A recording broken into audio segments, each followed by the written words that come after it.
Our health is influenced by the community in which we live.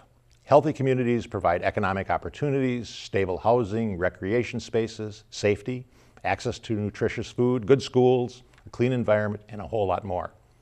Yet, too many of our communities lack many or all of these characteristics.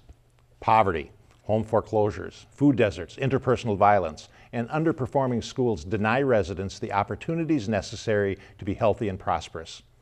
Today we're going to see what's being done in one of the stressed neighborhoods in Minneapolis to help it become healthy, robust, and filled with nutritious local organic food and creative, happy families. It's an amazing story. Please stay tuned.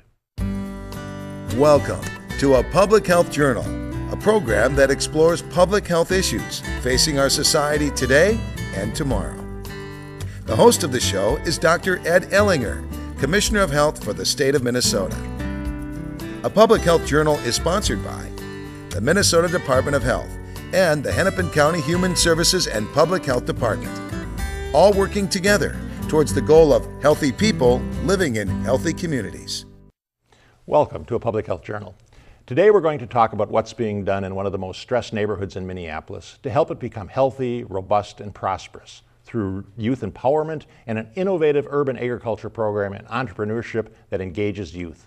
This effort is moving forward through Project Sweetie Pie, the E.J. Henderson Youth Foundation, and the Health is Love organization. Joining me in this conversation is Michael Chaney, Executive Director of Project Sweetie Pie, Javonne Skinner, Program Director of the E.J. Henderson Youth Foundation, and Chris Dixon, Executive Director of Health is Love. Welcome to all of you, and thank you for being on this program. Thank you for having us. And I know we're going to have an interesting conversation because I know a little bit about what's going on in your community, and it's really exciting. So I want to start with you, Michael. Tell me a little bit about Project Sweetie Pie and how that has evolved over the years to the kind of the community influence that it has become today. Well, thank you, first of all, for having us here today. And, I'd like to just make you an honorary Project Sweetie Pie resident of North Minneapolis, because really what we're trying to do, sir, is really transform communities.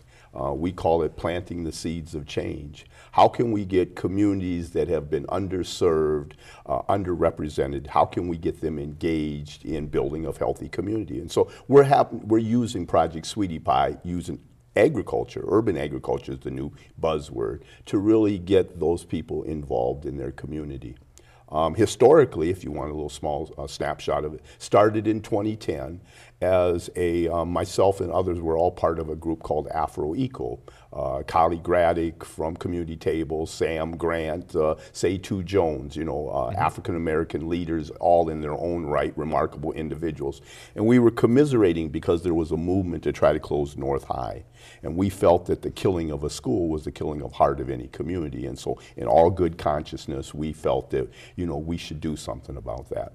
As a long-standing activist and organizer, in the 80s, I started the Juneteenth celebration. In the 90s, I started the Wendell Phillips Credit Union. So about every 10 years, I come up with a good idea. And so in January 2010, in talking with Rose McGee, who owns a company called Deep Roots Gourmet Foods, I asked her, I said, if I could get the kids of North Minneapolis to start growing sweet potatoes, would you be willing to buy them? She, of course, a long-standing activist, educator herself, was very spirited, gave a hearty yes. And so I knew that if I could get the kids to grow it, that I had a market. And so basically trying to get young people who have been shut out into the free enterprise system. That's the heart and soul of what a democracy is all about, the free enterprise system. And so we were very fortunate, approached North High, and in January 2010 there'd been a green room there that had been fallow for about 10 years. And so I approached them, could I use the green room? They agreed, and thus Sweetie Pie started. Right. Now you have a couple of partners here. How did they get engaged in Project Sweetie Pie? Well, again, the first year of Project Sweetie Pie, we had 5 gardens and 50 partners. The second year, we had 10 gardens and 75 partners. The following year, we kicked it into gear, went into warp speed in gardens galore, and we had 25 gardens and 130 partners. We frame it in the context that we hear all this rhetoric that it takes a village to raise a child, and so we wanted to do a national demonstration model for the entire country in terms terms of how do you create engaged communities? How do you get people who have been socially engineered to be consumers and left out of the American dream as a consequence? How can we get them to be producers? This year I'm very fortunate to be working with two of the outstanding leaders in North Minneapolis and in the health community who are involved in fitness. We were doing work in nutrition. We were doing work in the scattered gardens. We were doing work in social media. The one piece that I finally, in looking at what we were doing, the one piece that I felt was missing from the equation was physical activity, in and above and beyond just the growing out in the gardens. How could we get young people, and young men in particular, who are sports oriented? That's what drew me to Javonne in his program. Okay.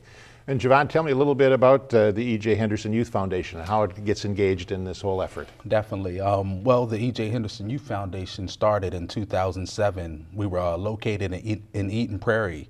And E.J., he's a former Minnesota Viking, 10-year All-Pro middle linebacker for the Vikings. And he wanted to start a youth foundation where it was located in Eden Prairie, but we would actually bus the youth in North Minneapolis out to Eden Prairie on our program days, which was Tuesdays and Thursdays, just to get them involved in what we believe in, which is the, youth empowerment and the mind, body, and soul, as far as life skills lessons, and then, taking care of your body, and definitely your body will take care of you. So, like what Mr. Chaney was saying, when they were trying to shut North High School down, North High School had reached out to us because they knew we were involved with their kids. So they were like, would you be interested if we gave you a space to open up your youth foundation right here at North High School? And so, the rest is history. We, EJ jumped on that right away because, he knew what kind of opportunity it would be for the kids right here in North Minneapolis.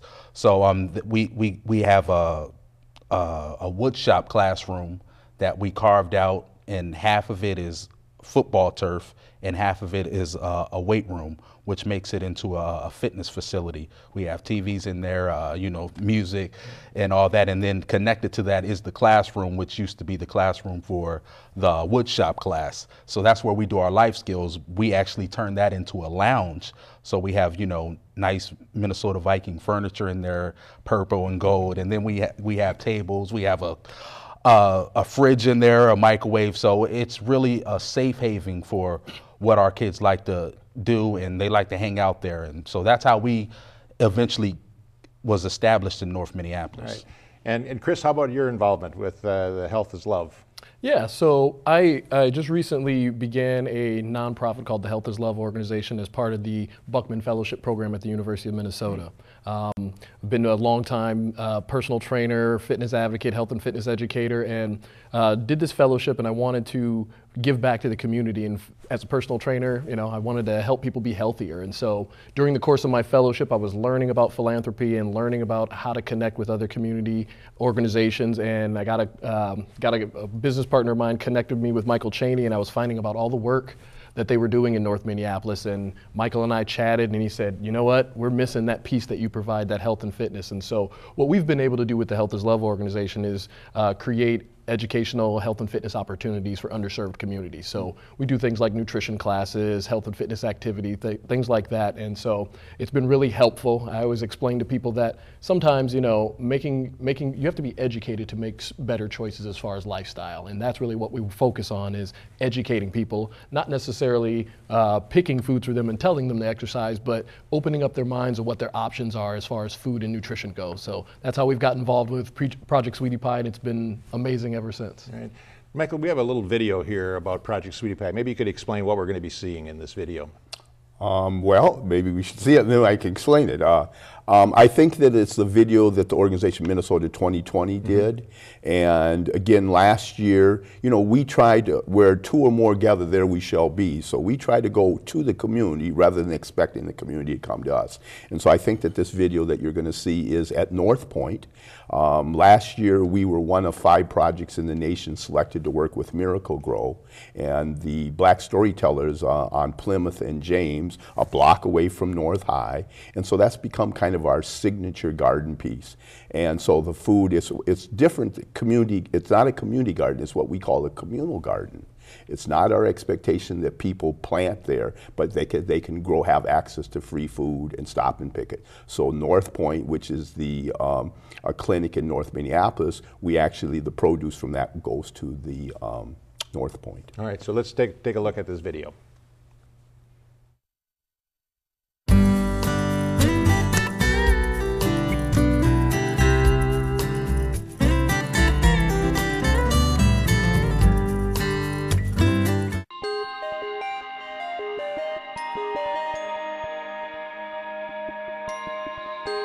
North Minneapolis is going green. Give us a call and learn what we mean. We are out here handing out fresh fruits and vegetables to the community during our summer season that we label as a produce distribution. We feel that it's critical that every human being have at least the minimum skills of being able to grow the food to help sustain themselves and their family. We're trying to promote indoor container gardening because a lot of people don't have access to their own gardens like from the ground. We're just, talking to them if they have any questions about planting or how to do things in their gardens, if they're having a problem with their plants or planting stuff indoors, the difference between indoors, outdoors, annuals, perennials, stuff like that. We just want people to get into the habit of growing fresh organic items, and the only way they can do that is by experimenting it, trying it out, and we're trying to help facilitate that and help people navigate that system. It feels a lot better growing for yourself, and knowing that that plant wouldn't be there, this tomato wouldn't be on your table if it wasn't for you. And we're not only giving the food away, we're teaching people how to cook them. To know that, if you don't know what to do with certain vegetables, we teach you how to cook them and give you a recipe to take home. We're situated in what is traditionally identified as a food desert, meaning then that there is very limited access to food grocery store wise with a large selection. What we try to do is have community partners join us so that they can provide helpful information to both children and adults on services and programs that are available in the community. We're growing good in the neighborhood. Good food, good schools, good youth and families.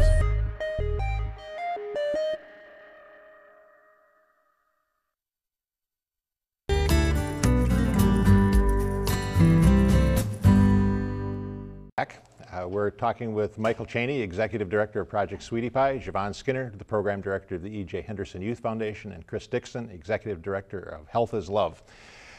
Michael, you talked about, as we were setting up this program, talking about seeds of change, and it's planting the seeds of change, and that's on all your materials. What do you mean by that? What are you doing in community development with that metaphor? Well, I think that really America has been kind of being torn asunder, and a part of that I think is really framed, from my perspective again, is framed on, the perspective of the corporate thinking, that it's me, and it's about production, versus, at one point in time, we're here in Minnesota, which is the breadbasket of the world, the Midwest. We're the family farm, and so I look at it that 100 years ago, so we started disintegrating a lot of our core values as human beings.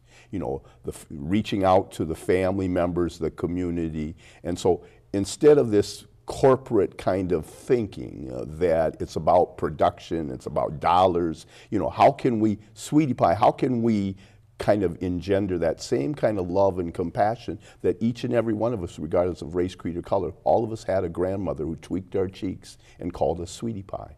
And so when we Project Sweetie Pie, even though we're connected to sweet potatoes, it's really how can we bring compassion to leadership, compassion that we are all neighbors. We like to think of North Minneapolis as the village of North Minneapolis. So if we're going to talk about local food and slow food, then I think we have to start changing the paradigm, not from the top down where policy starts at the top by thinkers outside of the community and it then trickles down to the base of the community, but actually growing ideas, ideology, philosophy, programming from the bottom up. Sitting with our neighbors, like these gentlemen here are my neighbors, and we're neighboring organizations who have kind of a similar philosophy, similar lifestyle, and So certainly the indigenous leadership in any community has the best intentions, has the best ideas, and if we as a community, all stakeholders can get behind supporting the indigenous plans that are engendered, then I think we're moving in that direction. Javonne, how does that play with your foundation? How does that community organizing, community culture fit with the mission of your organization? Well, you know, we work with the youth of North Minneapolis, so, you know, as far as me and EJ growing up, you know, we didn't have a lot of knowledge of, you know, taking care of your body, eating what you're putting in your body, the type of foods, eating healthy and all that good stuff. Definitely exercising. We just happened to play sports, so we were getting the exercising. But now we're focusing on, you know, things like growing your own vegetables, eating right, taking care of your body and your mind and soul, and, you know, just feeling good about yourself. And that's a big thing that we want to preach to the kids in North Minneapolis. And also the fact that the foundation is in Eden Prairie, but it's working in North Minneapolis. Are there some connections from community to community that we can learn from? It definitely is. We're not located in Eden Prairie no more. We actually moved to North Minneapolis. Okay. But Eden Prairie, they definitely, you know, we were out there for years, so they definitely are familiar with what we do. Okay. You know, we're working on this new initiative called a Clean Bill of Health. And with that, and when we talk about planting the seeds of change, athletes, you know, we look at some of the scandal that's sprouted up in the world of athletics. You know, where folks, you know, had this narcissistic attitude and approach that, you know, they're superstars, super studs, right?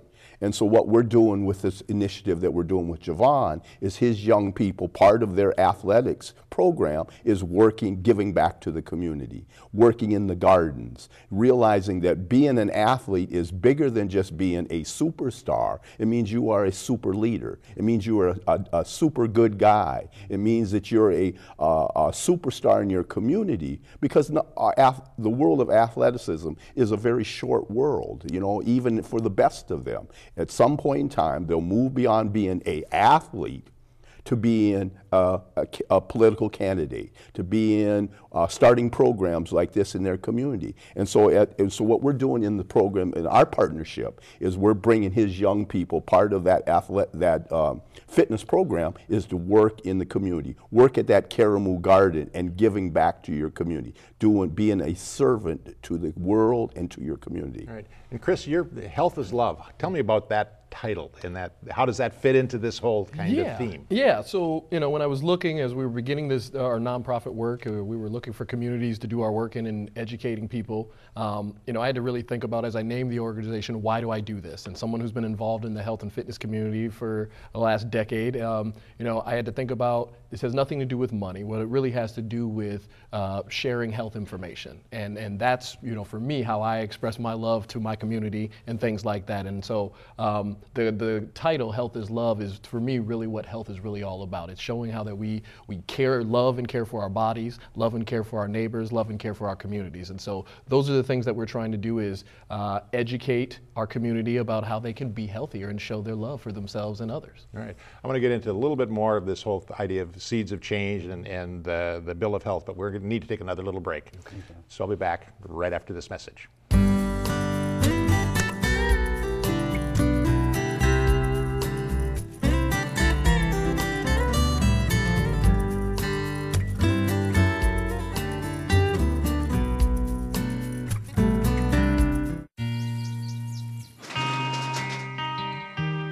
I've got a job to do today. I've got a job to do today.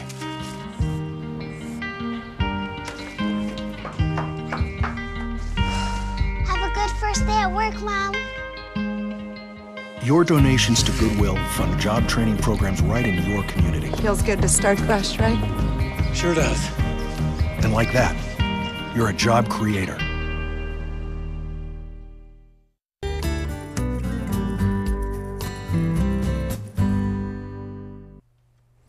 We're talking about the community development effort in North Minneapolis with Michael Chaney, Executive Director of Project Sweetie Pie, Javonne Skinner, Program Director of the E.J. Henderson Youth Foundation, and Chris Dixon, Executive Director of Health is Love. Michael, you had said that, you know, earlier on before we started taping, that it's about urban agriculture, but it's really not about growing. What is Project Sweetie Pie really about? Well, it's about making this a compassionate world. How can are we our brother's keeper, and what can we how can we help guarantee that our young people are given all the great opportunities that they can so that they can become the citizens that we want them to see? It goes beyond rhetoric. It goes toward building a functional community. We like to say that we're growing good in the neighborhood. Good food, good schools, good youth and families. Right. And Javonne, it's more than just about training and lifting weights. What is it about for you that this is so important? It's important because we are trying to send our youth on the right path towards living a great, valuable, productive life as they continue to become young men and women. So, as far as being in the community, we help people shove out their snows, plant the gardens. We do a turkey giveaway in North Minneapolis for 7 straight years, and we have our kids all involved in our community initiatives. So it's definitely more than just working out. That's what we preach, the whole mind, body, and soul. That's why we do the life skills and talk about real things that's happening in life, and we all bring it together and talk about how we can do better as one. Mm-hmm. And Chris, what about it for you? What's the core that you're trying to get at? Yeah, I think the core for us is really just education, is providing education for helping people be healthier. That's the big thing, is that so a lot of times people just need further education, and when you're sometimes low income or you don't have resources available to you, where do you get that education from? And so we're looking to really do some work in the community on the ground and put together some educational programs, but we feel like if we can do that, we can change the health of our state, the health of our communities, and the health of the country. Right. So what you're trying to do in this community building, trying to do good in the neighborhood, what's standing in the way of communities to do this? I mean, everybody wants to live in a healthy community. I know everybody wants to have a community that's supportive of them. What's keeping people and communities from achieving that? Well, I think it's, again, I always like to say that the opposite of disparities, and you know about disparities because I hear about your health disparities report. And so when you talk about the opposite of disparities is access. People want to be part of the American. We believe in we've all been educated through our civics class about the American dream. I'm not so sure that the American dream is available to all people. And through our programs, we want to reach out, we want to work with you, sir, in terms of trying to make that dream a reality. How can we get people on board the free enterprise system? And so that they do want to be engaged, feel like they are invited to be engaged, and instead of looking on the outside, looking in, how can we bring them into the garden? How can we bring them into these boardrooms and schools so that they feel like they are empowered? And so it's about empowerment. Yeah. I was going to say, and to play on that, I think the access really is the big issue. In certain communities, whether it's urban or suburban environments, there are different challenges that people face to be healthier. If you're in an urban community, some of the things we're finding is that, the local corner stores may not have fresh fruits or vegetables. If you're in a suburban community, what we're finding is that sometimes the grocery stores are too far away if you rely on public transportation. And so these are things that people face depending on, no matter what community you face, there are challenges for that access. And that's what we're all here is trying to get as many people sitting at the table, from policymakers to community organizations to people on the ground, so we can affect change and help everybody be healthier. And Javonne, what are you learning from your experiences here? What are you learning that actually could be helpful for other communities? I'm definitely learning that everybody needs to unite on one page and all be together as one, and just take it from there. As long as everybody's together, I think you have no choice but to move forward. Mm-hmm. And so, Michael, you said you wanted a national model. What are you learning here that other communities could mirror, could copy? Well, just a quick thing. We've now just started at the policy level. We through the Council on Black Minnesotans, we recently are moving forward to implement 2 pieces of legislation with the help of Representative Hamilton, who's a Republican, by the way, and Representative Karen Clark, who's a Democrat. So bringing people across the aisles, across political, ideological viewpoints. So if this legislation passes, we started spearheading this 3 years ago, that in populations of 50,000, 60,000 or more, that land be set aside for urban farming. And the second one, that there would be, just like the Legacy Fund, that there's money set aside for urban farm demonstration projects. When that passes, it will be the first of its kind in America. So what we're learning is that a lot of the good work that's being done right here in Minneapolis through Seed Stock was just selected as one of the top 10 cities in the country leading in the green movement. So we're trying to actualize those words. We're trying to bring all of the stakeholders together, because we can't continue to operate in these silos and have this kind of myopic worldview if we're really going to talk about growing functional communities. Everybody has to come to the table, just as families do, and have those real honest face-to-face conversations. All right, we've got less than a minute. Javonne, what's one last thing that you want to make? In other words, I say, you know, he's saying bridging the gap, definitely bridging the gap, and even helping out, like in places like North Minneapolis, the funding part is always important for us. So, right. And Chris, you get the last word here about where do you see this going? Well, I see that, you know, for those here in Minnesota, you know, the American College of Sports Medicine has ranked the Twin Cities metropolitan area as the top fitness city in the country the last 5 years in a row. And so, again, what we're all doing here is making sure that everybody has that access to be healthy and fit. And so we're going to keep pushing and keep working, but we hope to expand this and use this as a model that can be replicated around the country. Right. Well, thank you. My definition of equity, health equity, is everybody has the opportunity to be healthy. Right. And you're certainly creating that opportunity in North Minneapolis for those folks. Thank you very much. Thanks for being here. Thank you. I'll be back with a closing comment right after this message.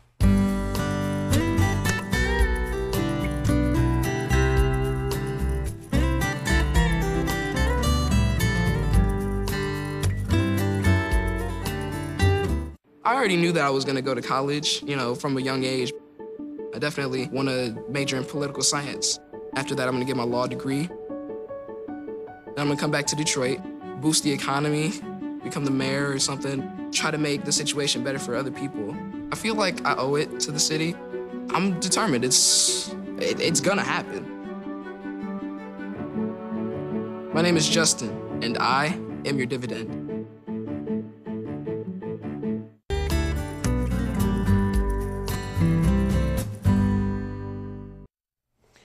One thing we've learned over the last 50 years is that if change is going to occur in our neighborhoods, cities, states, and country, community members have to be actively engaged in making that change.